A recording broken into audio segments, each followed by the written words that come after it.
So recently I recorded doing this performance. Very golden, very red. um, and I had quite a lot of things on my face: blood, lipstick, makeup, and removing it. I don't know, it kind of looked really pretty to me. Glittery cotton swab. A lot of what I do, um, a lot of the materials that I use in my work is very related to what is considered to be, waste and things like that. And so when I look at the cotton swab, it doesn't look like waste to me. It looks like another version of art. Just look at it, it's so pretty. So I decided that I didn't actually want to throw it away, and I wanted to put it into my book. I wanted to record it as its own artwork. I think that was a good way because this is a work that I had already done, and I had used charcoal, oil pastel, and pen to make that. And then I had sprayed it with like this fixative, which you get pretty easily for charcoal and oil pastel, and that's my glue.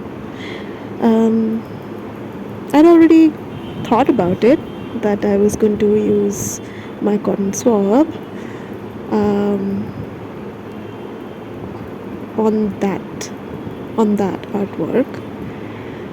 I think because a lot of my artwork is a lot of my performances are very like ephemeral. I wanted like a way that I can sort of make a memorial out of it. I don't know, just to document it in a way that is not like words, because I'm not that good with describing things like, in an academic way, or even when you ask me how I like a film, or if I don't know how to describe it. So I didn't even want to try. Instead I wanted to do this. Actually, I felt like this was a more authentic way of recording something. So this is the most golden cotton swab that I had, and so it was quite like solid. And then here I'm just basically taking out the back of it, which is like almost pure cotton, with very little stuff on it. So it kind of became like a tiny sort of a structure, sort of a sculpture. And then I was like making it into the shape of like an asteroid. Cosmic things like that, really. I love it. I really like the way this looks. Look at that, look at it. Oh, gloopy. Gloop. So gloopy. Yeah. And so then I kind of take that and I spread it around on the thing where I wanted and the shape that I wanted. And so basically the reason that you use the fixative on charcoal oil pastel is because otherwise, like if you try to put the glue on without the fixative on first, basically it becomes very blurry, and I didn't want that. This makes it a lot smoother, a lot less messy, though I like being really messy when I'm doing my art stuff, because I feel like otherwise I feel very curated. This is where I thought I'd finished it, but then I discovered that I hadn't actually used this cotton swab. I was sitting on it. Yeah, it wasn't a mystery for very long. And because the red was like so pretty that I was like, no, this has to go on. This is not exactly the color combination which I always go for. In fact, I like going for colors which are less, intense. Like red is intense, black is intense. I like usually going for like, blue, green, like got pastel stuff. Anyway, so yeah, I was kind of like pulling the cotton out so that you get the little striations as well. And I feel like this work, I wasn't really censoring myself, thinking about whether it's going to be pretty or not pretty. I wasn't thinking about that because, I live quite a bit of my life thinking about whether something is pretty, whether I'm pretty, whether I'm good enough. That is my daughter. Her name is Zumi.